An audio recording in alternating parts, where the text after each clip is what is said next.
Synthaholics. It's the Bad Bible podcast.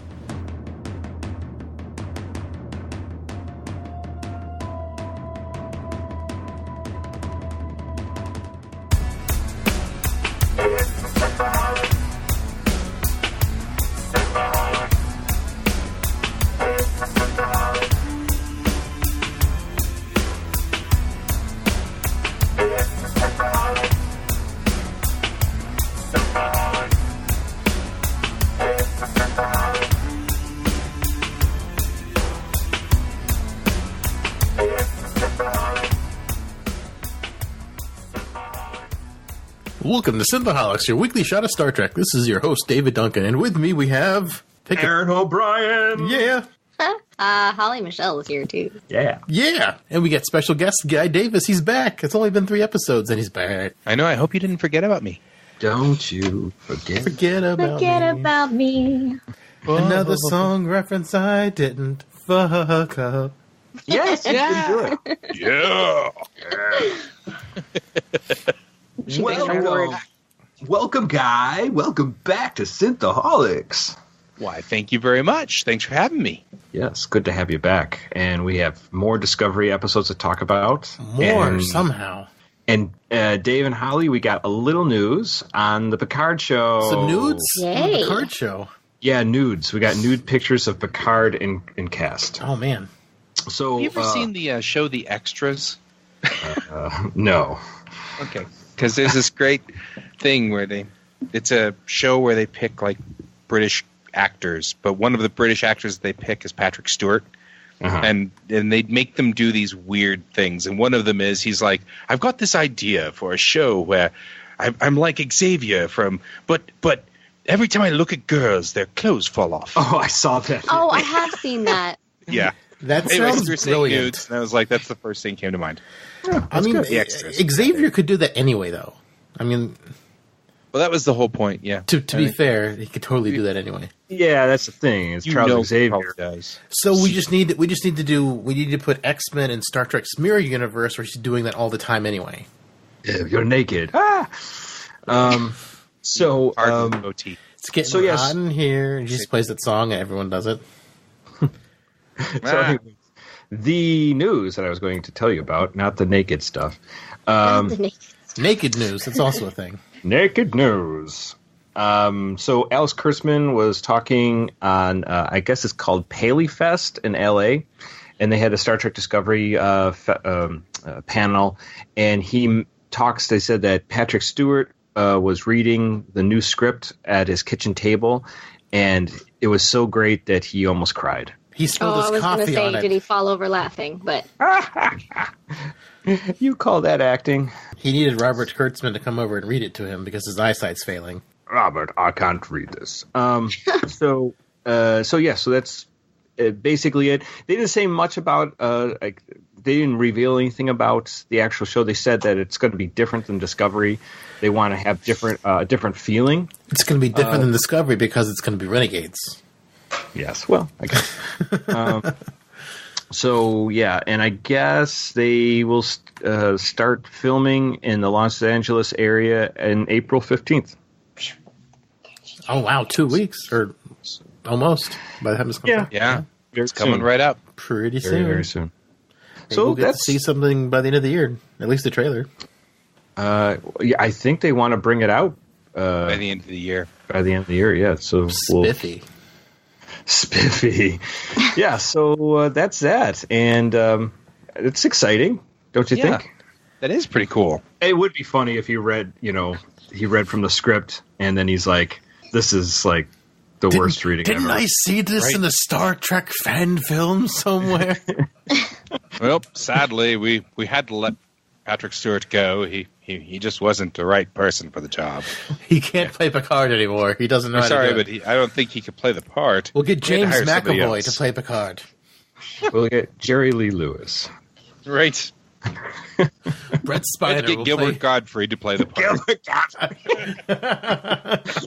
That would be great. Beat them over right now. That's pretty good. Shields. I would pay money to see this. I want to see Gilbert Godfrey play every part in a Star Trek show. why? It would just be so annoying. It'd be hilarious. It would be hilarious. I can't. I want to have like original Star Trek characters. He's playing all the characters. He's playing Scotty. He's playing Sulu. He's playing Uhura. Are you sure that's not already like a Broadway show of him, like a one-man show? I really want to see a one-man Star Trek show with Gilbert Gottfried playing everyone. Geordi. Look to Broadway. There's got to be some off-Broadway thing that he's been involved with where he's done something I like just want to that. hear him trying to do a Scottish accent, his crazy voice. I doubt he would even try. He wouldn't even try. He would just go, "Aye, Captain." Hey, Captain. Eject the warp core. Gotta eject the warp core. Anyways. Ejected out my rectum. Oh my god.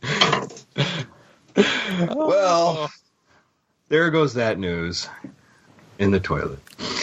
So, guys, we got a lot of revelations with this last episode of Star Trek Discovery. We? Well, we got a little bit. Did we? Or did we? Yeah, so this episode we got Star Trek Discovery, The Red Angel. This is season 2, episode 10. Red Anvil.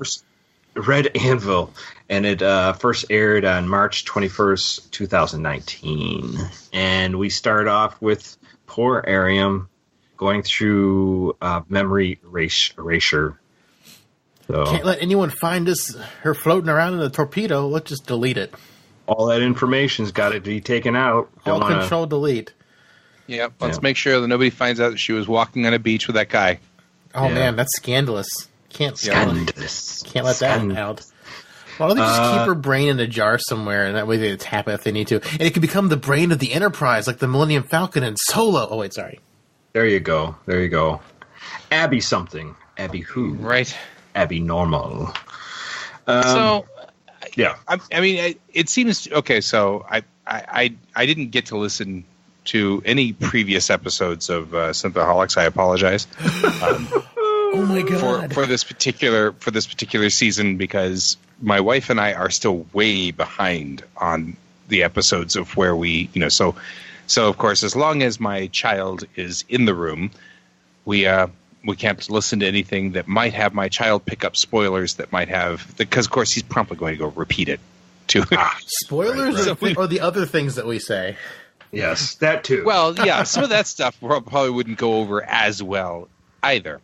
And somebody we know, and I won't name any names, is on spring break right now. So he's been underfoot. It's actually, I had to find a way to watch this episode without him. It was remarkably uncomfortably weird to try to I'm sorry, I have to sneak off to watch Star Trek somewhere where you can't be. I gotta take a big dump.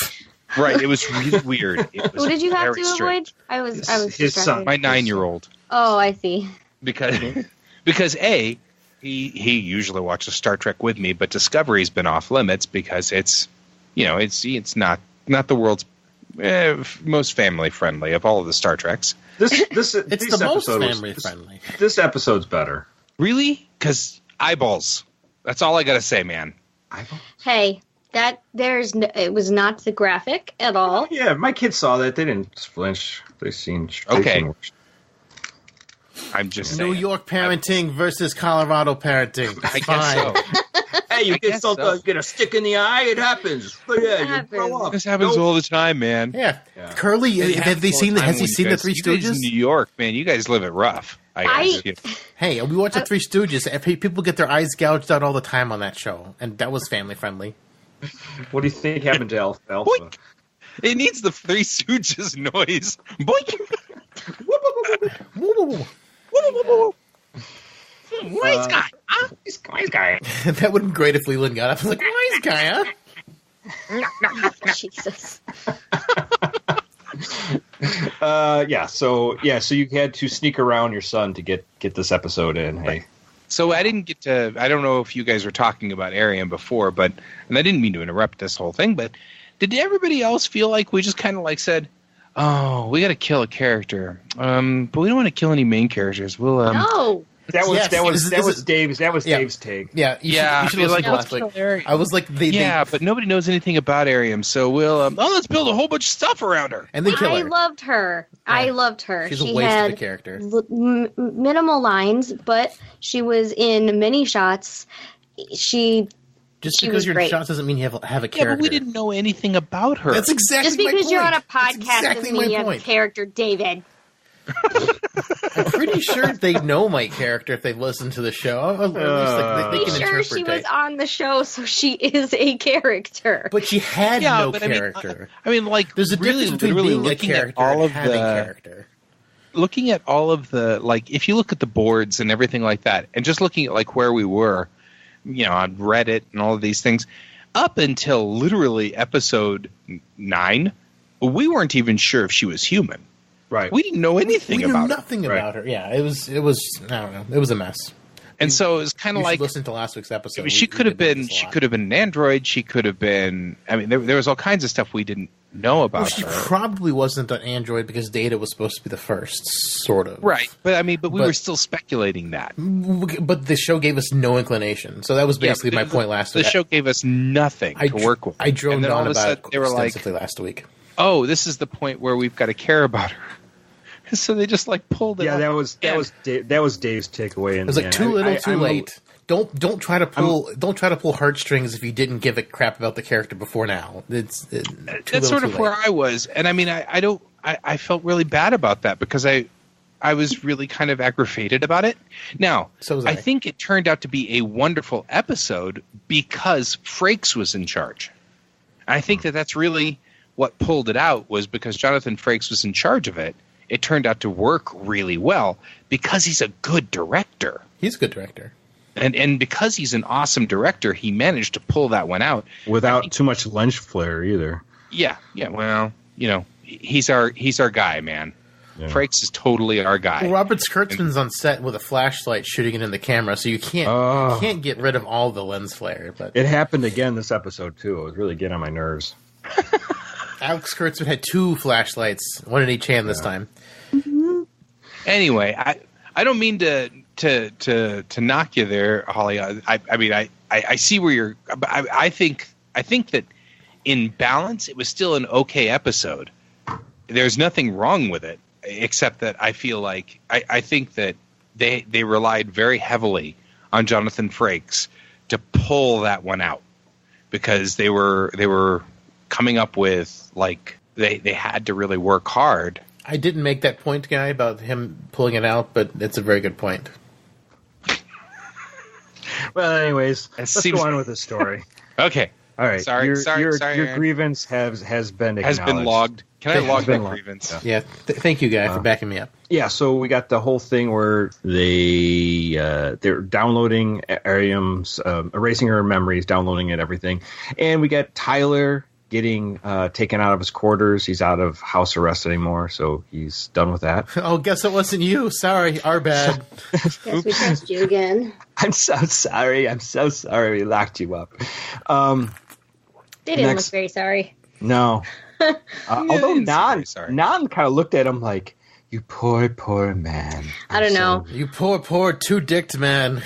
I didn't get that. I just got the, well, I guess we fucked up, but this is going to happen again, so beware. Yeah. In about 3 episodes from now, we'll do this again. Right. Then we or have next week. Hey, and then we have the crews all in the shuttle bay, and they're giving their final eulogies to Ariam. We have Tilly and Stamets and everyone talking about their impacts that they have. That she's made. Yeah, I don't believe any of them, honestly, but Saru had a pretty song he sang. Yeah, it was pretty cool. Yeah, Saru did sing a nice little song, and then we launched into space, like you do. Like you do. Like you do. She didn't soft land on that planet. Yes, the one that regenerates. We all know what happens when you soft land on planets. Things don't go well. You have to pawn flowers 16 times in a day and make this poor lady raw. Oh, wait, no. All right, so going on to, then on the turbolift, Tyler and Burnham have a couple words, and basically, I think he's trying to get back in the groove with Michael, and she's like, nah, I don't think so. I will spurn you until it's not good to spurn Until you turn to Apollo. Yes, spurn you until it. A lot of heavy Trek references tonight with you two. I know. It's almost like this is a Trek cast or something. That's weird. Hey, Trekcast, we're not affiliated with Trekcast. That's a different podcast. Don't we There's delete really that? Podcasts, what they call that. They won't let us post our stuff on their page anymore. It's fine. Go away. It's fine. We're not angry. Then we jump to the ready room, and we have Pike, Saru, Burnham, Spock, and Cornwell, and they're all talking about how. So I think I was kind of vindicated because I said last episode that the artificial intelligence came from the future and infiltrated Section 31's control, and that's what they're suggesting too.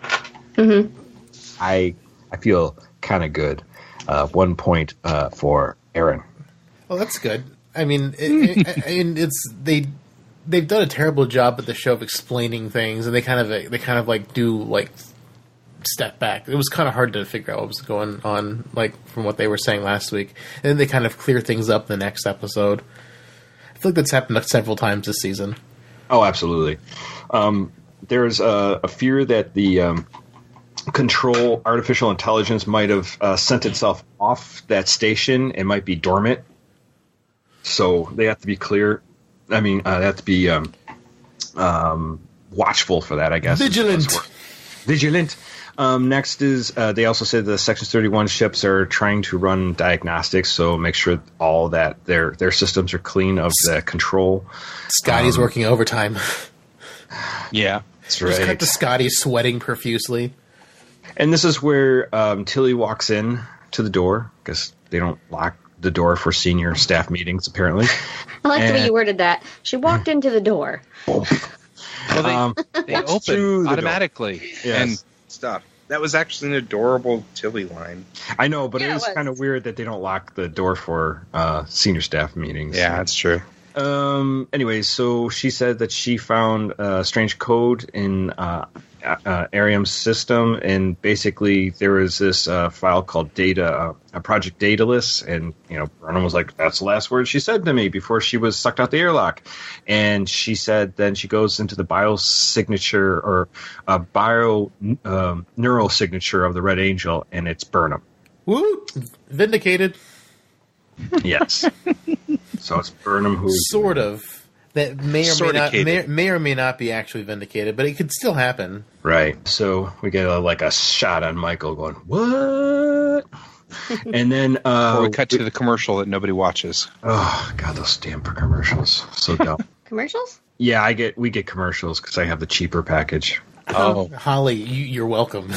Yes. I was like, I don't understand what you're talking about. Yeah, this is where I go out the room and do something. I think in the first episode of season 1, I couldn't handle it. I switched immediately. It was so annoying. They are terrible. Next, we go to the sick bay, and Colbert apparently is back working again, and he said that that's file that Arium had matches up completely with Michael Burnham. So it's I don't trust Colbert for a second. He didn't realize Vok was a Klingon, so apparently he's not a good doctor. I don't trust anything he says. Can he die again? I don't trust him. He might. Anything could happen. He didn't say it's completely her. He said that the way it was phrased was like the genetic markers are so in sync that it's nearly impossible for it to not be Michael. It has to be Michael. Yeah, basically, because Cornwell was basically saying like it could have been put there as a red herring, to put us off the trail. And they said, yeah, but you can't really fake that. He said humans have too many like weird things going about there. Yeah. Cut down the mightiest tree in the forest, wind. A herring. A red herring. A red herring for that too. And then there's some great little banter back and forth between Spock and Burnham, how he's saying how he says it's totally with her psychological profile that she takes on things that are totally out of her control, and she takes for sharing that with the group. Yes, gee golly. So no one else has noticed this. That's kind of far fetched. And then Michael was like, well, if I knew about any of this, why wouldn't I say what I would know? And Spock says, maybe you have a penchant for the dramatic. So anyways, so there is that whole thing where they're trying to figure out how she gets her hands on this technology and how she becomes the Red Angel. So this is where we got to try to figure all that out. And this is when we get it from a mama. My mama's side. I get it from my mama's side. So next we go that to Red Angel booty. we go to the next the Section 31 ship. Leland and Giorgio beam aboard. You know, I gotta say, and Discovery's not wanted anymore. Oh, that was convenient. I gotta say, I am kind of tired of these two characters now. I'm like, can you guys stop beaming aboard every 5 minutes? Do you guys get sick of Section 31 by now? I like Giorgio. I like Giorgio too. I like Giorgio a lot. Leland, I don't know. Leland seems kind of like a waste, but Well, Leland's basically he's set up to be the human punching bag. yeah, basically, You know, he's that old bloated bureaucrat that is a holdover from something, and they're going to use him as, you know, get the fuck out of the way, which we kind of do anyways. Well, So I don't have an issue with. I mean, I don't mind Section 31 being there. I just would wish they would, you know, tell us what's going on with Section 31 because it's super vague. The behind the scenes stuff, that video they put out a couple weeks ago says, "Oh, it's a super secret organization," but in the show, everyone seems to know about it, so it's not super secret. So I wish there was like a connect between what they're saying about Section 31 and what they're showing about Section 31 because they don't jive. And so I mean, like, I'm only sick of them as to the point where they're not explaining exactly like what's going on with them and why they're happening. I mean, there's lots of fan speculation, and we've speculated, but speculation is meaningless, like we talked about earlier with Arium, because we didn't know because they weren't informed. Mm-hmm. So I'm not annoyed by them showing up as much as I'm annoyed by lack of information. Their characters are just kind of wearing on me. They're just like keep showing up, and it's like, what are you adding to the story so far? It's the backdoor pilot. It's an entire backdoor season. I guess, yeah. It's like the Daredevil season 2, which was the entire season was basically a pre-pilot for Punisher. Yeah, right. Yeah. It's the exact same thing here, pretty much. Or Gary 7, Dave. Ooh, Gary 7, yeah, maybe. Anyways, so they have the little thing back and forth between Leland and Cornwell and Giorgio, and they're basically Giorgio wants to have a little totalitarianism efficiency, and like Cornwell looks at her like, you shut up. Anyways, and then we go back from there. We get back in the ready room, and they start kind of declassify basically everything they know. They kind of show their cards for everything. So they find out that this. We built the Red Angel suit. Sorry, guys. Sorry, we never told you. Sorry. How? How was Section 31 that advanced? And apparently, there's a time crystal. But that time crystal is actually a reference also back to the Harry Mudd episode. Yeah, the Harry Mudd. Yes, but time crystal? What is that? Can't they call it something else? No. We have to reference the Harry Mudd episode. Time crystal. Yeah, the prophets actually, gave it to us. That makes total sense. I'm okay with that one. I didn't have a problem with time crystal. It's like a dilithium crystal, except it's running out of time. It's quartz. It's quartz. Quartz, yeah, it's quartz. They just should call it quartz. That'd been fine. It's a very rare type of quartz. I gotta watch quartz. It quartz in my we all accepted Sanus Man, so you know we're okay with time crystal. I guess. Quartz. Anyways, moving. So they just Section 31 had developed a product day list, and this was a kind of retaliation. I guess 20 years ago, the Klingons were researching time travel, and they were afraid that the Klingons were going to go back in time and wipe out humanity before they walked out of the primordial soup. And Tyler, yeah, we probably would have. That's not very warrior race like. That's very cowardice. Yeah, we would have done that. So there was a temporal arms race, Dave. Dun dun dun! Temporal Cold War, woo! Maybe. Bring it on. So so we got all that information, and they they know Section 31 now knows that they believe that Michael is the Red Angel, so they're clued into that as well. So what they're going to do is they're going to build a mousetrap using the technology that they know that the Red Angel uses, and they're going to lure it someplace to trap it. Now they just have to figure out how to bring the Red Angel out. So that's the next thing they're going to do. So Stamets going to work on the actual trap itself, and I guess they're going to look at Saru and Leland are going to figure a way to close the wormhole. So that's some kind of graviton beam that their ship is better capable of shooting out than Discovery, since Discovery doesn't have special technology in it. Yay! And then we get a quick exchange between Giorgio and Burnham, and basically she wants to know more about what's happening because she's like, my life's at stake here. I want to know what's happening. And she says, go talk to Leland. Give me the deets. Yeah. And she goes, go talk to Leland. Then we go to engineering, and we have this weird interaction between Stamets, Tilly, and Giorgio and Culber. Yeah, that one was really weird. I don't know what that was about. I didn't either. Apparently pansexuality is the new gay, so everyone's pansexual now. And it's awesome. It happens again later on in the episode, too. So I too am curious why she's invested in them. Yeah, like she's intentionally trying to spur this relationship to be together by taunting them. And I don't know what that's all about.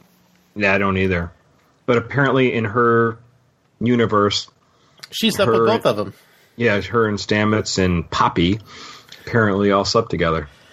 Yeah, a threesome. Yeah, everyone in their universe is pansexual. It makes sense. Kira wants to fuck herself, so I mean, yeah, why not? Yeah, I mean that was a given from Deep Space Nine. We got that. Oh yeah, I mean, loud and clear. I guess they had DEF CON levels of fun, so that's how it was put out there. It was funny. I felt that something about that felt more like Giorgio was attempting to put them back together. Something about the way that was set up. So she's like the matchmaker? Yeah, well, yeah, like matchmaker. The way it was set up was like she was intentionally trying to make Culber jealous so that Culber would get back with Stamets. You know he's gay, right? I'm like, so exactly. It was such a weird. That's my man. You don't mess with my man. It was such a weird exchange. It's like it was. I don't know. There was something really weird about that, but it seemed like that was what was going on. And can I just say, so Stamets can't tell everyone what his preference is. He's got to have his ex-boyfriend tell him about his preference. I do That's like strange. Some of the things like Giorgio is like, he says your other version of yourself was far less neurotic. He says, have you tried medication? Yeah. Well, I mean, I got the idea that I mean, I wasn't offended by the comment. He's gay. I thought that was more along the lines of I felt like that was kind of like a back off, bitch. Yeah. Oh, exactly. Well, I wasn't offended. It just seems like weird that like Stamets can't speak for himself. I was more like, that's kind of weird. Which I think was her point. I think that was where she was going. Was she was trying to spur on Culber. Well, and also you got to figure she's hasn't reacted with these characters too often in this version of the universe. So remember we had Captain Killy from before. In first season, so Tilly is nothing like Captain Killy, and the other Stamets we didn't really get that much, but he wasn't. He seemed different. So who knows? Lorca said they were similar enough, though. Yeah. And so the other thing that we find out that to generate the power, they need 12 warp cores to hold this. Red Angel into place or what have you. So they have this place on it's called ESOF 4 and has Duridium there. And apparently that's a great way they can create plasma reactors and create that kind of power. Okay. I don't know. Works sure. For me. So after the crazy exchange, Giorgio goes off to tell Pike to go to ESOF 4. Just a little observation for me. Culber's walking around like in a nice suit. GQ style. GQ style suit, which is fine. You know, he hasn't been reinstated. Cities. Which I'm cool with, but, you know, he's like, you know, I'm walking around handsome man. And the other thing is, Spock is going to walk around into a different set and shoot different scenes. You didn't have time to Yeah, change. maybe he does. But Spock is walking around in, like, he's not in his uniform. And he's hasn't shaved. He hasn't shaved. Come on. Like, he doesn't have time to shave. Like, I'm so vexed by this problem. I'm still bothered by the not shaved thing, too. I get not shaving when you're in an insane asylum, when you're, like, your thoughts are messed up. He's been sane for, 3 episodes now? Like, he's got his mind back. Like, why? I don't know. It's strange. Just little things like that I've been kind of noticing, like, why are they doing that? And also, Section 31's uniforms make no goddamn sense whatsoever. So... Spank me. That's why. Yeah, they're just S&M, S&M suits. Next, we get a quick scene between Nan and Burnham in the hallway, and they kind of have like a kiss and make up moment where they're not like hating on each other, because you know Burnham probably held it against Nan that she blew Arium out. Thanks for flushing the robot. I couldn't do it. Actually, it was too big for the hole. I kind of thought that was probably good. They needed to put a lampshade on that somewhere along the line. Yeah, but let me ask this. Like, Guy, you bricked it up. Like, why add that on? Why not just put that in a scene sometime when they're working together?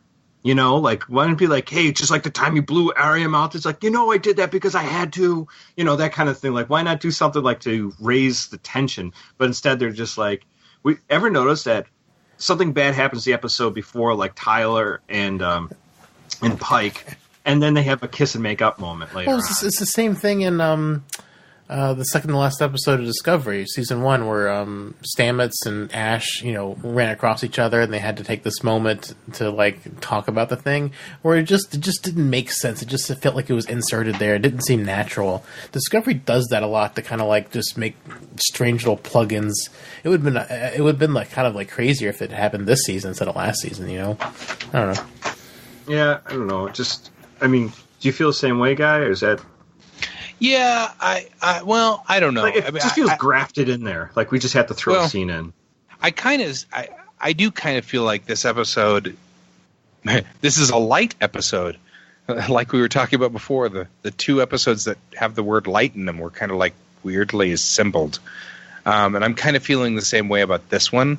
Like a whole bunch of pieces where, we got to put all the pieces together because we got to tie up a whole bunch of loose ends. So we're going to have funeral, and we're going to have this piece, we're going to have that piece, we're going to put all this in here, we're going to do all this, and we're going to do all that. So yeah, I feel like, and real quickly, let's make sure we have this scene where they make up and say it's okay, and she's not mad. Okay. Yeah. Yeah. So I feel like I agree with you. I feel like it was necessary. I mean, we needed to put a lampshade on that, but I completely agree. They could have put that on anywhere else. Yeah, just like let's do a quick hallway scene. Like, I don't know. It didn't make or break anything, but kind of weird pacing sometimes, I guess. But the I guess whole maybe season to me is paced awful. It's not awful. It just does weird, jaunty things. Well, sometimes. it's just like season 1 flowed better-ish. Magic to Make Santa Span Go Mad kind of took me out of it a little bit because it was a bottle episode and nothing to do with anything really. But season 1, I think it felt like it did a better. Well, I've been enjoying season 2 better. I feel like season 1 told a story better, whereas season 2 is like stop, start, stop, start, stop, start, stop, start. It's kind of annoying. Yeah, we've got these patch episodes where they've got to like assemble stuff and bring us back to the story piece. Like, we've got to do all this stuff and bring us around to all the like pieces. It feels like that. It's just jarring, and it's not smooth at all. I don't know if it's as part of the shakeup with the writers changing, but I feel like it's been happening all throughout the season, even before the official changeover. So I don't know. Generally, season 2 is better to some of the parts when you look at them as the parts. When you step back, it's messy. Yeah, it's got a up and down flow. I mean, this scene doesn't like make or break the episode. It's just I thought it was kind of like just thrown in. So next we jump into we got the science lab and Sru and Leland, and they're having a little back and forth about how the ship's going to close the wormhole. And then he's sort of like, what did Pike put you there just to, keep an eye on me? And he's like, no, I wanted to just assess you myself. And it's funny because all of a sudden Saru stands up and he's towers over Leland. And he should have pulled out his spiky things in his head. And he was sort of just like, Section 31's had some questionable practices, and he wanted to see if his friends and crewmates would be at risk and if that he can be trusted. And so then there was a kind of a little standoffish moment between the two. And then Michael walks in and says, hey, I got to ask Leland some questions, some personal questions. Scoot, Saru, scoot.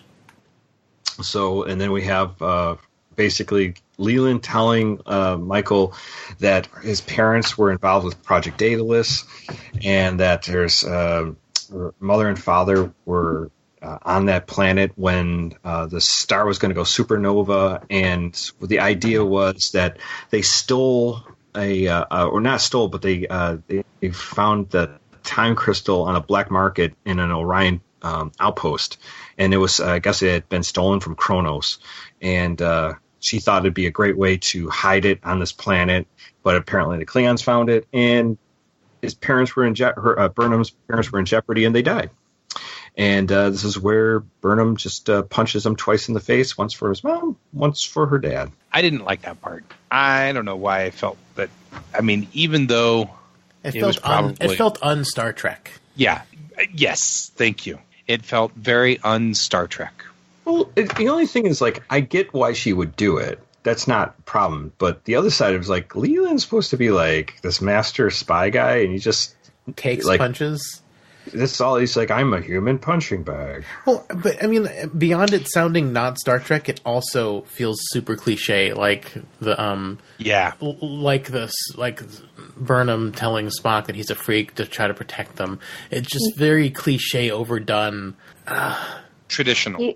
You have to acknowledge, though, that Leland, while kind of a monster, while kind of a monster, you can see that he feels remorse for it, and when that happens in real life, you allow those that you've hurt to hurt you because you feel you deserve it.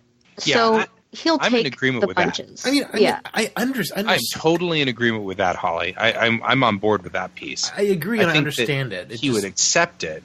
I just don't know if I liked the idea that Burnham did it. Yeah. You know what I mean? I think if I had written the scene, I would have had Burnham like look at him and say, you know what? I ought to hit you, but I'm not gonna. Or something like that. You know what I mean? Or something like that. Yeah. Maybe not like that sounded like really third grade, but something not third grade, you know. Something along those lines. I mean, I agree. Something, I don't know, it's just, it didn't feel right. The way I interpreted it was when you saw the switch, the emotional switch, you saw it on her face. I loved that. Yeah. It was awesome. The way I see it is he was the reason why she was raised by logic over feeling. And at that moment, she was able to give into her feeling rather than logic. Yeah. And to Sonequa Martin Green, oh my God.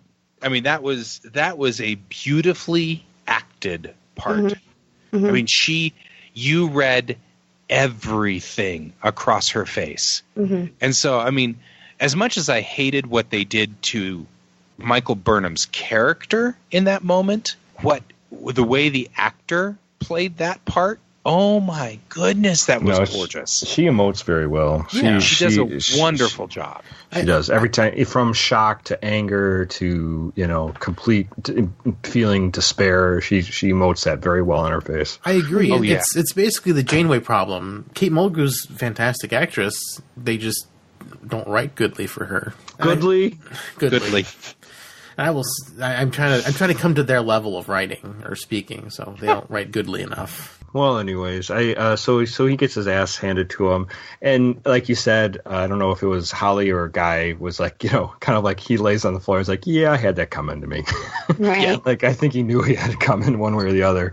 Yeah. That's why he probably didn't get up. That's probably why he just kind of just like, yep, I'll stay down. I'm just gonna lay here for a minute. If that's okay. Next, Burnham runs to Tyler and it's like, did you know that Leland caused my father's death? And he was like, no, I didn't know. And then he's like, she kind of says, I kind of like the idea, and I feel the same way, is she says, you're known by the company you keep by Section 31. And Tyler's like, well, we do good things too. It's like, no matter who pays the price. And then she storms off. And Tyler's like, I screwed up. I'm with the wrong group. Well, I mean, that happens in the military too, not just, I don't know, it's overdramatic. It is overdramatic. It was overdramatic, but I mean, this is a dramatic presentation, so and I don't know. I didn't find that to be a problem. It didn't me either. I kind of agree with her, how she was kind of, like I said, known by the company you keep kind of thing. So then we have Culber comes to Admiral Cornwell to do a little therapy moment, which I thought was kind of cool. Am I gay? Anyways, so Culber is basically confused because he's not him anymore, and he's a new Culber. And she says basically, had some good points. She goes, remember, love is making a choice every day to love somebody.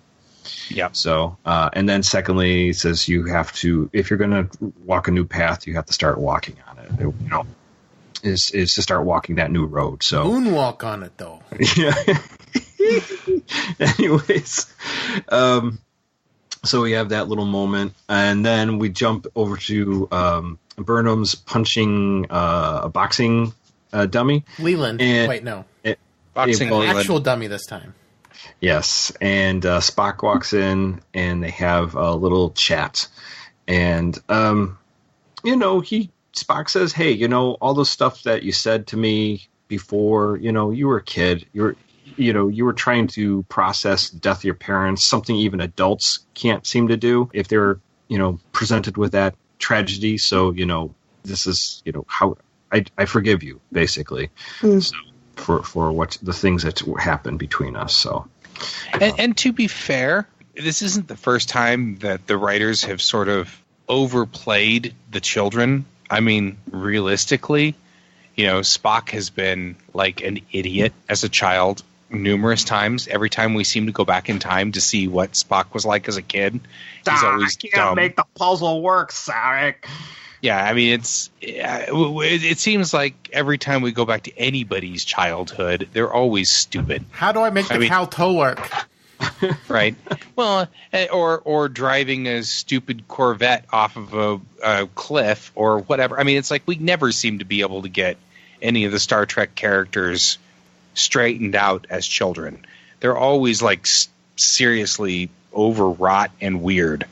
It's like they're kind of strangely two-dimensional. It's like nobody was ever a child, or nobody has kids who write scripts. Yeah, that's a good point. Maybe that could be a thing. Yeah. Yeah, because I mean, it's like I don't know. So the fact that the whole concept is based around Michael Burnham doing something really, really flat and two-dimensional as a child is, well, okay. Maybe nobody just has kids. It might be. But yes, but then they jump into, she goes, oh, by the way, I didn't come here to talk to you about all this. So what did you want to come here to tell me? He says, I figured out why the Red Angel keeps appearing. He's like, why? He says, because it's of you. Every time you're in danger, that's when it shows up. So then they devise a plan. They go to Pike and Cornwall, and they kind of just go through it, say, basically every time Burnham's in trouble, if it was on the Hiawatha or Terralisium, all these times on Vulcan, the Red Angel shows up when she's in danger. So she's the one that triggers it. And Spock's like, it's the grandfather's paradox. So all we have to do is put Michael Burnham in danger, and she will come and rescue herself. You know, I was talking about the grandfather paradox. I guess it would have been the grandmother paradox an episode or two ago. Right. I have an issue with this, and I will get into it later, but it's glaringly obvious if you think about it. So they go to SL4, and they are going to set up this mousetrap. Apparently, there's carbon monoxide atmosphere, and it has some chemical dust in there that's also not good for humans. So they're going to lure it there, and they're going to suffocate Michael down on there. So the angel shows up, and once she's the angel's in the trap, they can shut the wormhole down and trap the angel. So, and Dr. Colbert will be there to resuscitate her if she needs to, if it gets that bad. Can we get Dr. Pollard? Please. Anyways, so, and then we have a brief moment with Burnham and Tyler in the quarters, and this is where we see the kiss. So she's obviously just scared, and reasonably so. You know, she's putting her life on the line, and she didn't want to leave things between them how she left it before. So when she yelled at him and ran away. Less pouty, more kissy. More kissy. And then we get on the bridge while they're getting things set up. We have Lieutenant Nielsen enters the bridge and takes Ariam's place. Now, Nielsen is actually played by Sarah, I think it's Middich, and she played Ariam in the first season, but not the second season. Right, which is kind of interesting. Yes. I was curious about that, actually. Yeah, so, but she didn't play her the first time, so, I mean, and in the second season, so, and I guess she's popped up a couple of times in different scenes during Discovery, so. Oh, yeah, probably. I thought I'd read somewhere that Non was the original Ariam, but I guess I read that wrong somewhere. Yeah. No, it's her, and then, so it's funny, Ariam's replacement is Ariam. Yes, exactly. Hannah Cheesman? Yeah, she's a new one. But it's kind of funny that she's like, oh, I don't have to wear makeup this season now. Yay! And we won't know anything about her either, probably. Yeah, we don't know anything about her. It'd be kind of weird if they treat her bad. Maybe because, season 5 or 6 learn something about her, and then they'll kill her in the same episode. Yeah, right. As soon as we learn anything about it, well, she'll die. I have a rock collection in my quarters. You're dead. You're dead to me. They kill her. I play the trombone to know. She's dying. Once they find like a little thing about any them, hint of personality, then die. Yeah. I love kittens. She'll die. All right. So I have a tramp stamp. She's dead. Jesus. So we go back to they're setting everything up, and we have the whole idea of that they put Michael into the chair, and she has this like moment where like, what if this doesn't work? And Spock goes, then I'll get blamed for killing another officer. Yay! It was a good line. She's like, yeah, it was very Spock. It was very Spock, and I felt like funny. This episode, I felt like it was the Spock we expected. I feel like Spock is finally Spock-like this episode. Took a couple. Well, I mean, he was out of his mind. Yeah, to be fair, he was in his mind last episode, and he still wasn't very Spock-like. Well, he had to get into it. Give him time. Well, they open the windows. Got to break it in. They open the windows, and the atmosphere starts flooding in, and Burnham starts screaming. And the whole bridge crew has an HD feed watching her suffer and die. I gotta say, this was a pretty grueling. That was pretty brutal. It was hard to watch a little bit. I mean, the acting against Nico Green's acting is phenomenal, but it's just like, why are they getting an HD thing? Everyone's watching her suffer. Starfleet's a bunch of masochists or sadists. They're sadists. They did it when Kirk fought the Gorn, so. Yeah, but true. Kirk didn't get hurt nearly as bad as that. Yeah, it's true. Anyway, so while that's happening, everyone's losing their nerve. And they're all like, let's pull the plug on this. Spock's like, no. Spock's like, no. And then she, at some point, I couldn't even make it out, but he said that she yelled out variance. Yeah. And I'm like, I don't give a damn what she said. She could have said cheese sandwich, and I wouldn't. Wouldn't make a difference. Pull the plug. So anyways, Spock pulls his phaser, and he's like, nope, you are not going in and stopping. Pike orders him to stop. He's like, nope. And he said, nope. My sister's gonna die. My sister must die. This has been my plan all along, ever since we were 5 years old. And just finally, I can do this legally. And at that moment, we have tachyon radiation spike, and then we have. Michael's been dead for at least 5 seconds when they realize the tachyons. Yes, or if she's not dead, she's like as close to there as it's going to get. I'm pretty sure she died. I'm pretty sure that's when the Red Angel shows up, after she's kind of dead, because the Red Angel revives her with the resurrection beam that apparently Section 31 also made. Yes. Section 31's into all kinds of really cool technology. Yeah, that no one's allowed to know about. So, the Red Angel does show up, and Leland is going to some special room to close down the wormhole. If you have an erection longer than 4 hours, please seek a Red Angel. Yes. And it's really weird. So he removes the security thing, and then it stabs him in the eye. Yeah, I'm not sure what that was about. And then... Stabbing him in the eye. It stabs him in the eye, and he falls over looking dead. And then all of a sudden, a voice comes and says, "Tyler, you have power you need now." And then you can close the wormhole. So it sucks power through his eyeballs. I don't know what that's about, but that seemed fishy. So something happened there. Something. The control might have done that. Yeah, maybe. I think that was control. It could have been. Yeah, I'm controlling your eyesight by making it bad. It could be a cybernetic injection of some kind of tech. You know, he had a line in the beginning of the episode that was, I don't want any more infiltration or virus or whatever the phrase he used. Cheesecake. And I think it was more of an implant rather than a murder, because it didn't go very far into the eye, and you can't. If it doesn't go too far, you can live. So I think he'll live. If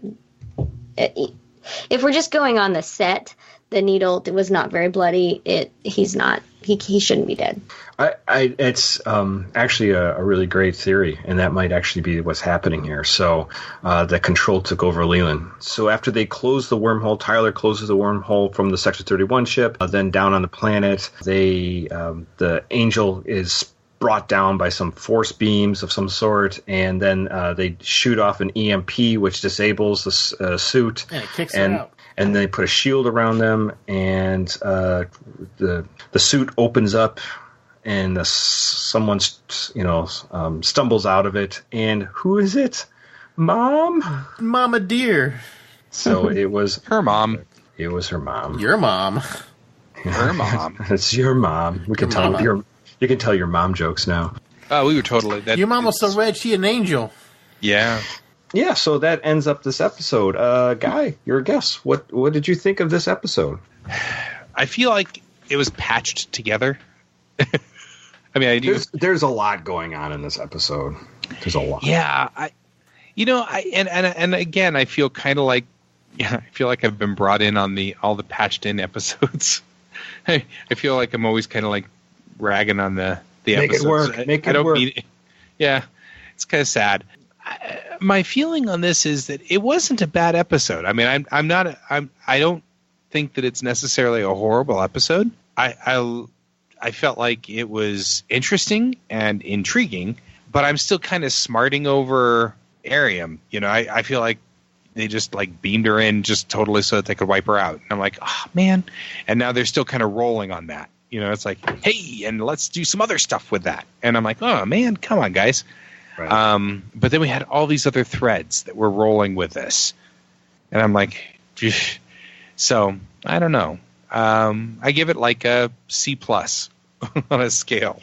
C+. Oh, interesting. Yeah. I didn't think you'd give it that low, but all right. Yeah, I'm kind of and looking at the critical response, it's the lowest one so far on Rotten Tomatoes.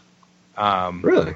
Of all of them, yeah, it's rolling in at 60%, which is positive review on this episode, which is the lowest one of the season. So this one's not coming in as well.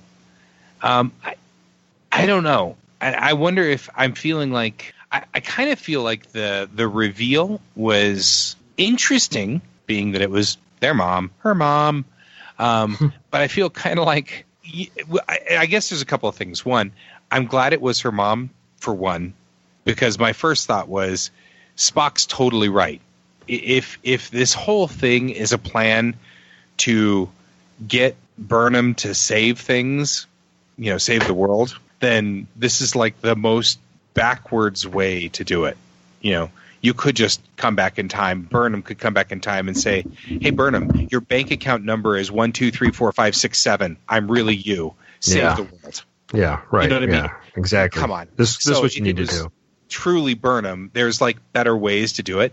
So being that it's her mom wouldn't know her bank account number or whatever. So there's no way to secretly know it. So I could see at least it's a little bit more plausible that we've got this like obscure, really weird, over the top kind of bizarre way of doing things. So that's kind of cool. I like that. But I also feel like it's kind of shambly. The episode's like all over the place, right, everywhere. The director is a good director, and we've had her before, so I'm pleased with that. Because like this one's rolling well because of that. This is Hanel Culpepper, who's going to be leading out Picard's season. The Picard season, right? Yeah, Picard episode. Right. And she's totally good at this stuff. And so, again, I feel like this is being pulled out by the director. So, I don't know. C+, yeah, maybe a B-. I don't know. Right there, right in that line. Okay, that's where I am. Okay. Who wants to go next? Holly. Okay. Well, I did want to just remark that it was interesting that last episode they had someone unexpectedly taken from them, but this episode they had to voluntarily kill someone. I thought that was interesting, and and then when I think it came in full force when that Lieutenant Nelson walked in, and they were like, "Oh yeah, she died, and someone else took her place, and this might happen again." Yeah. I thought that was worth noting. And nicely done. Nicely done, yeah. Also, I don't know if you guys are going to believe me, but when Culver was discussing the DNA similarities in the lab, I had the thought that perhaps it was a relative, and it wasn't anything, like there wasn't, I don't know why, but it was just something in the way he worded it, and I think I kind of mentioned that in the beginning of this episode, how it was his phrasing. That wasn't like, it wasn't like it is 100% Michael. It's like there's no, this can't be faked. Like it's her DNA. This is happening. And I don't know. For some reason, I just felt like it could have been a relative. And then for some reason, when Michael was talking with Leland, I had the thought that, oh man, I wonder if her parents are still alive. But I didn't make the connection at that time. Like, oh, it could be her mom. But I did have the thought of like, I wonder if they're still alive. Yeah, you're pretty good. You're pretty good intuitively to see things that, like those little intricacies. So, like you said, like I bet you're right. I bet you that Leland is got AI controlling him after next episode. Mm-hmm. So, well, maybe. I'll be curious. What was I wrong? I was wrong about something. I was, the whole Spock thing. I really loved the conversation that Spock and Michael had. But I've come to the conclusion that I was not correct, and there was no weird sibling. I'm still devastated by this. That there's not? Yes. It would have made it way more interesting than, I called him names when I was 7. Yeah. I don't know. I agree, but it's kind of gross, too. So. It is. It's gross, but I mean, like, okay, maybe we could find some happy middle ground, but what they did was way less interesting than what we were proposing. Just saying. I am terrified to find out what you guys were proposing, but Game of Thrones. When we watched the first episode, there was this season on Discovery, and I swear I saw Michael kiss Spock, and David thought it was Tyler. It was Tyler, and the image that I have in my head was like a white background, not this bluish background that we had in this episode. So I don't know. Maybe it's still to come. Who the fuck knows? But I theorized that the reason why Michael and Spock were no longer having any kind of relationship was because Michael either fell in love with Spock or challenged him and tried to wake some kind of emotion from him and kissed him, and that pissed him off. And that was my theory from episode 1.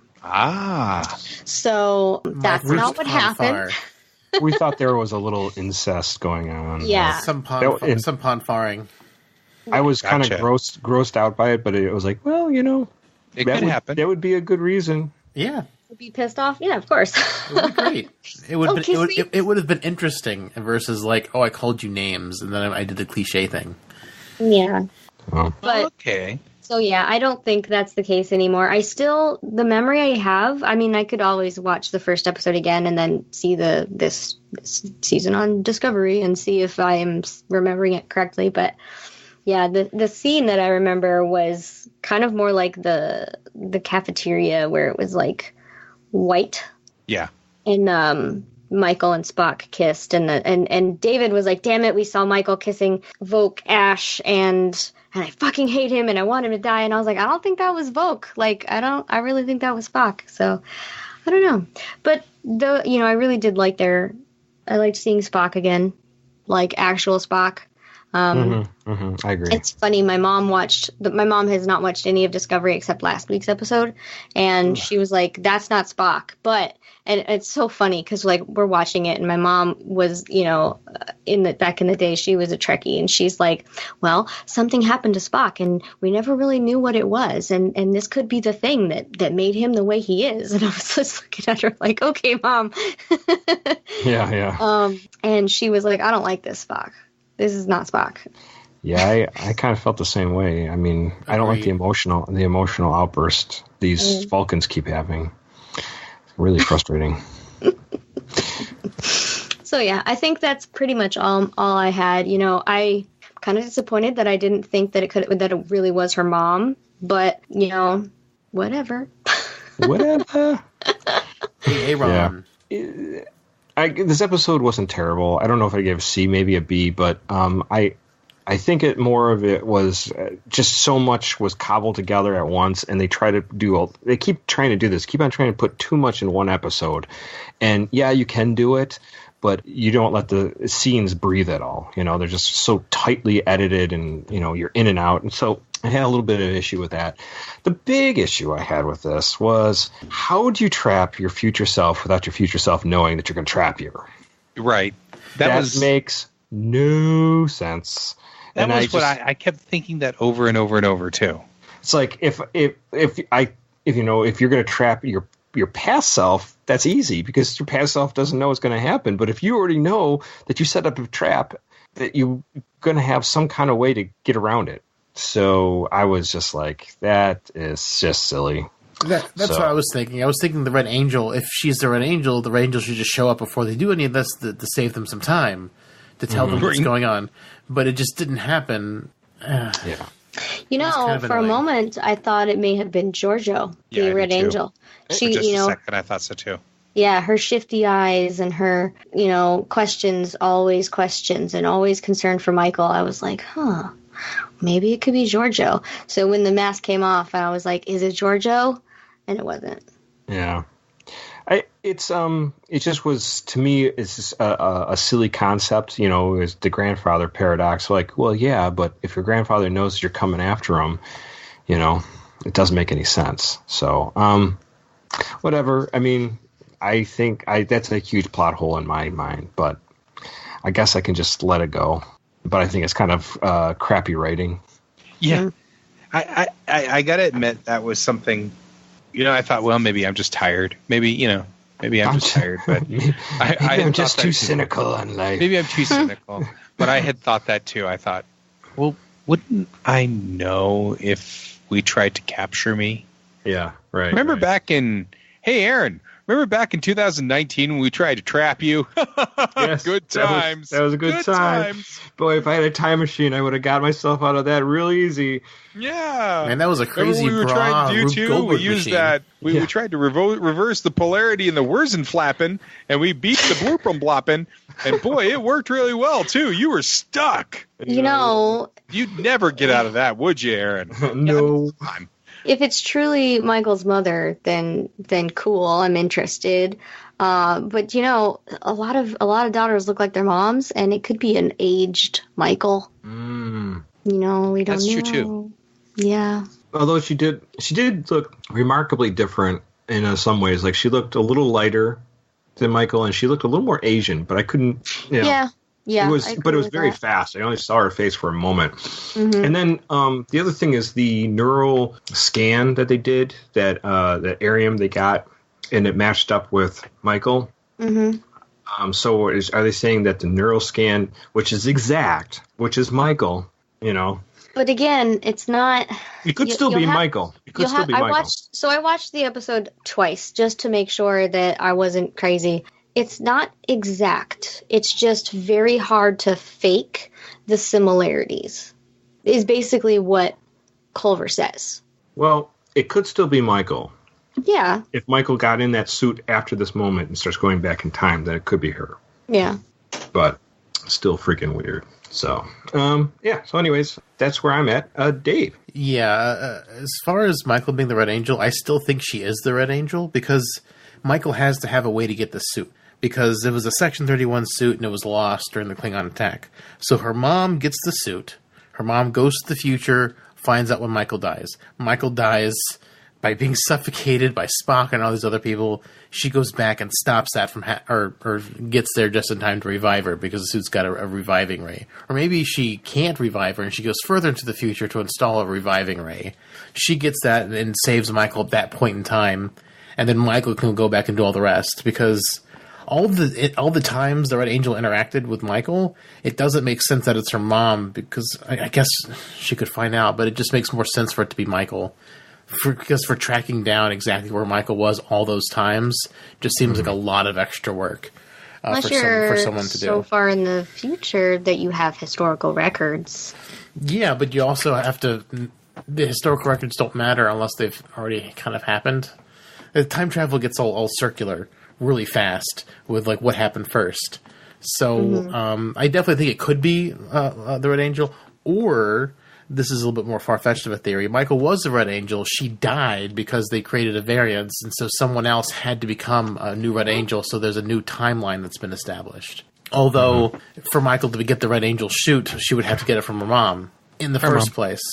So, Which she might after this episode. I mean, it very well could still be Michael as the Red Angel, and they just did this mom's twist so that she could get the suit. And so it may not even be a twist; it just maybe just be the natural step on how Michael gets the suit.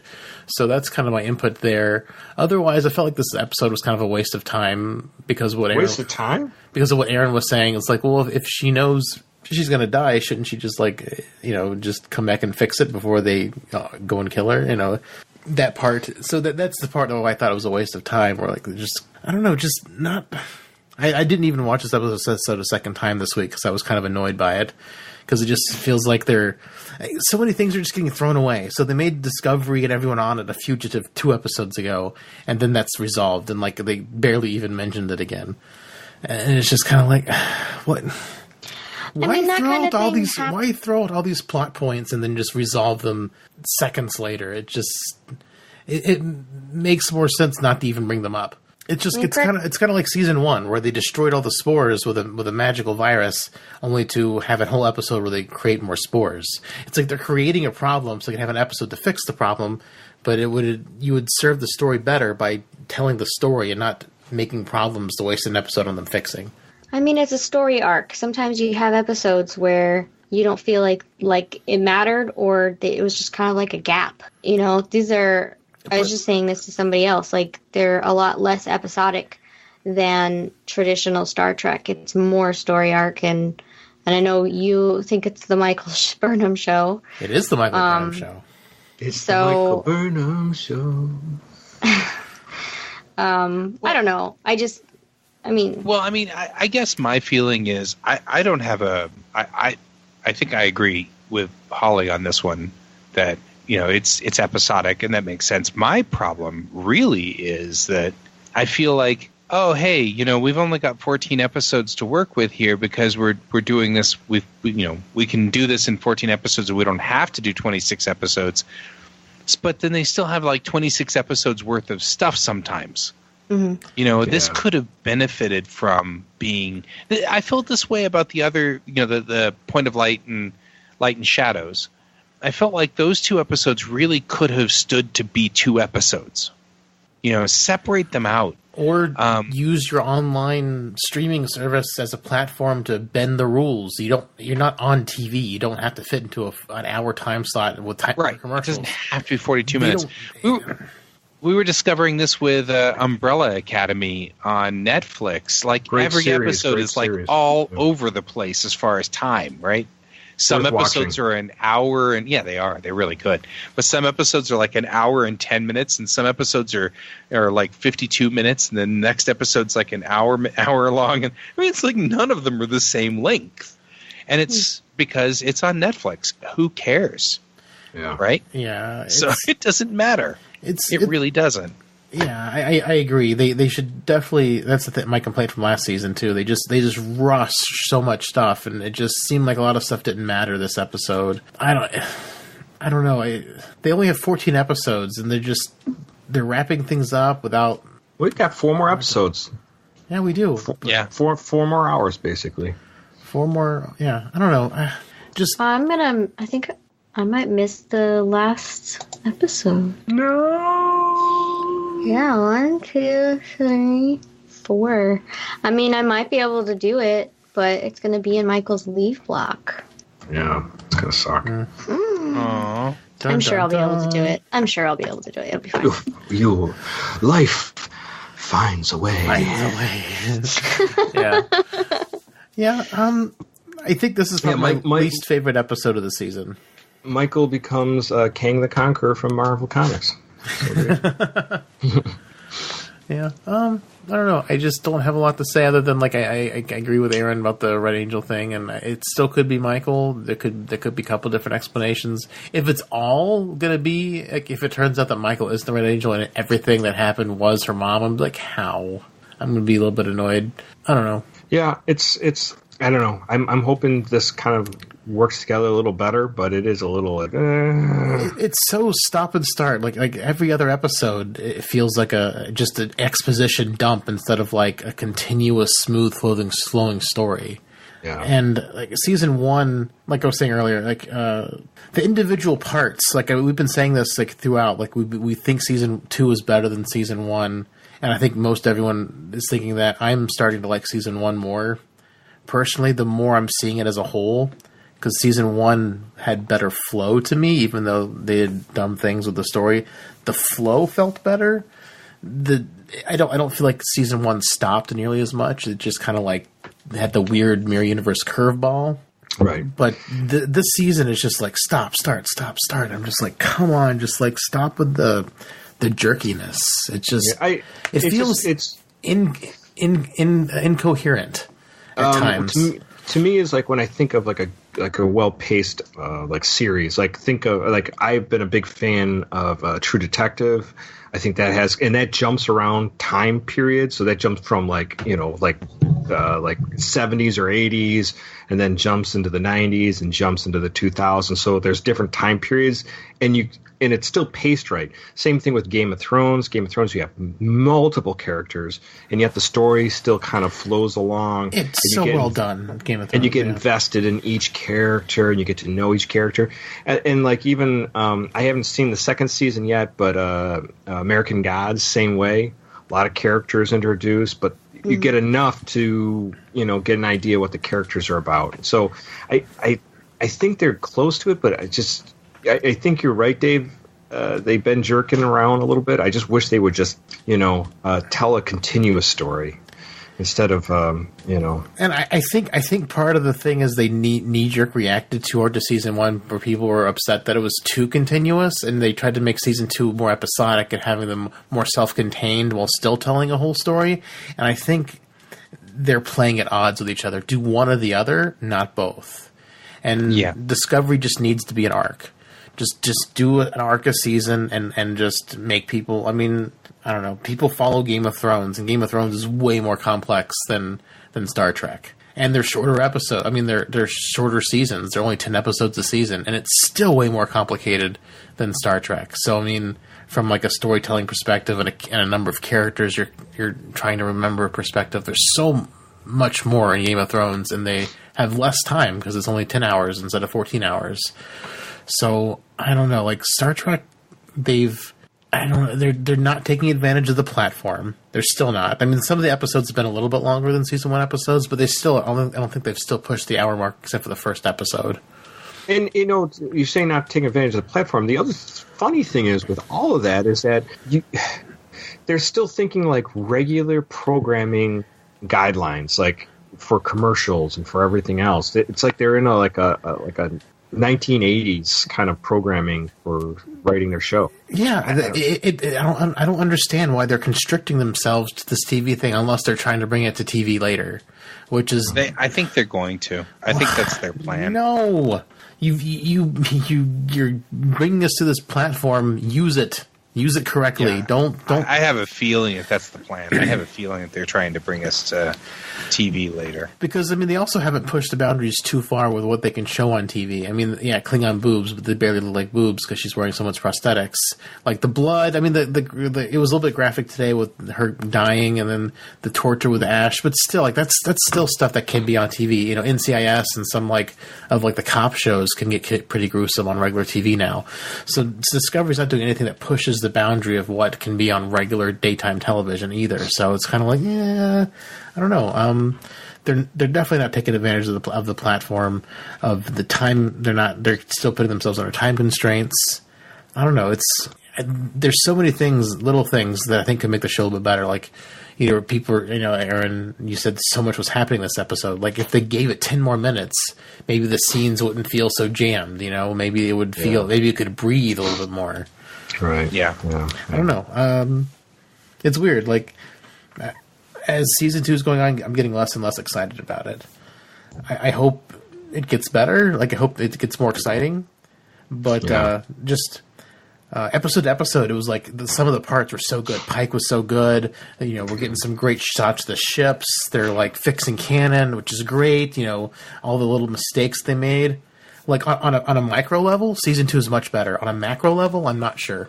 Yeah, right. And also we got news, too, that Anson Mount isn't coming back. So this is his final season. So he's not working for CBS All Access after this. So that's really sad. I really hope that he gets his own show because I love Pike. He is so good. Anson Mount as Pike is so good. I want to watch all the Pike show I can get because he is so good. And Pecca's starting to grow on me as Spock. This episode was definitely standing out. He definitely feels more like Spock than he has in the previous episode, which is really good. He just needs to shave. I like the beard. Yeah, I don't have a problem with it. Just it's weird because he is a Federation officer, so you'd think he'd put on a uniform and shave. So yeah, it's weird. I don't know why he's like wearing like he left his uniform on the Enterprise. Yeah. Sorry, guys. We have replicators, I can't help you. I left my uniform on the Enterprise. I don't know. I can't come to work today. I lost my name tag. Yeah, there you go. I love that excuse. That's a good one. Yeah. So, well, okay. I hope it picks we're back not up. super thrilled with it, but at least it's connecting all the dots. Yeah. We'll see how it goes next week for shows. All right, Guy, where can we find you on the internets? Okay, you can find me at everywhere at gsdavisart.com, and I'm pretty much branded that way. And you can also find me at RockyMountainGeekTank.com and everywhere else. And the whole Geek Tank was supposed to come on tonight, but they're not caught up on Star Trek, so... Yeah, we're going to make fun of them on that. Shame. We're going to make lots of fun of them on that.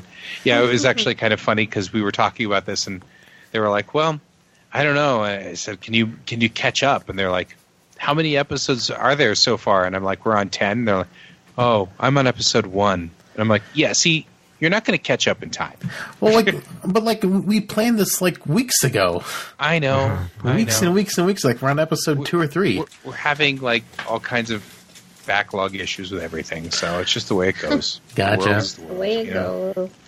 That's a problem when you're doing multiple like geek stuff. Is like it's hard to cover everything because there's so much out there. Yeah, that's part of this is that there's just so much to cover. Yeah. And yeah, absolutely.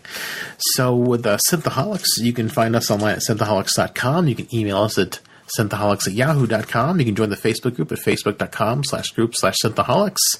We're also on YouTube for our podcast goes up there, and sometimes we have random miscellaneous videos that'll go up as well. That's youtube.com/synthaholics. As far as following us on Twitter, you can follow the show at Synthaholic Duo. Personally, I'm at David_J_Duncan. Holly's at Lunar Thistle. Aaron's at Blackbird1004, and Holly has a website you should check out. I haven't updated it in a while, but I am at hollymichellev.wixsite.com. Yeah, hire her for voiceover. Yeah. Yeah. You want me to narrate your next novel. Yeah, exactly. Very much so. And then, as well, you can go to, after you've hired Holly, of course, go to Apple iTunes, rate and review us there. That gives people a little more incentive. They see us more through the Apple algorithms. And if you can go to Patreon.com/Synthaholics, throw us $1, maybe more. Just help us keep on sending content your way. That's very helpful. And as always, we ask if you could share this episode when you see it come through your social media thread, or tell your coworker, tell your family member, tell your best friend, tell your dog. Maybe play Synthaholics while you're away, and so the dog doesn't feel lonely. Yeah.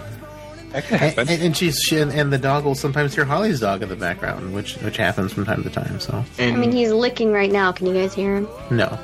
That's good. We hear something. But sometimes.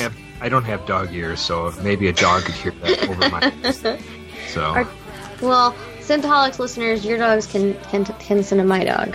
How does that? Yeah, exactly. Good. All right. Well, thank you, Guy, for joining us, and thank you, Holly and Aaron too. It's always great being with everybody. Thank you, David. Thanks for having me. It was fun. Synthaholics signing out. Goodbye, Aaron. Oh. I made Holly sad. Oh, wow. You made Holly sad. No. All right. We'll live long and prosper, one and all. Before the night's over, I'll puke in the sink and we'll cry till we laugh. And we'll both shit our pants. You're the best drinking friend I ever had. Unless you're Arium. Choo choo. Die young and fail. Oh, man. They turned into a train. She's like a Thomas the Tank Engine now. Oh, God. There's a Skyrim mod that turns the dragons into Thomas the Tank Engine. There's what? What'd you say? There's a Skyrim mod that turns dragons into Thomas the Tank Engine. So Thomas the Tank Engine flies to the sky and then breathes fire on you. It's pretty awesome. I think they took down the mod, but it used to be a thing where Thomas the Tank Engine could be a dragon. Yeah, That's probably really weird. Really. Yes. nice. But Weird things happen in modding. Yeah. I haven't eaten yet, so I'm going to run away and go eat dinner. Okay. Right. Okay. It's the Run same. away. Good talking to you, Holly. See you later. Yeah. It was nice talking to you guys, too. Sorry I was a little distracted because dogs in and out. And Oh. Yeah. what can you do? Well, have a good evening. Thank you. Breathe. I'll talk to you guys later. Later. Okay, see you later. All right, bye, guys. See ya. Bye-bye. Bye.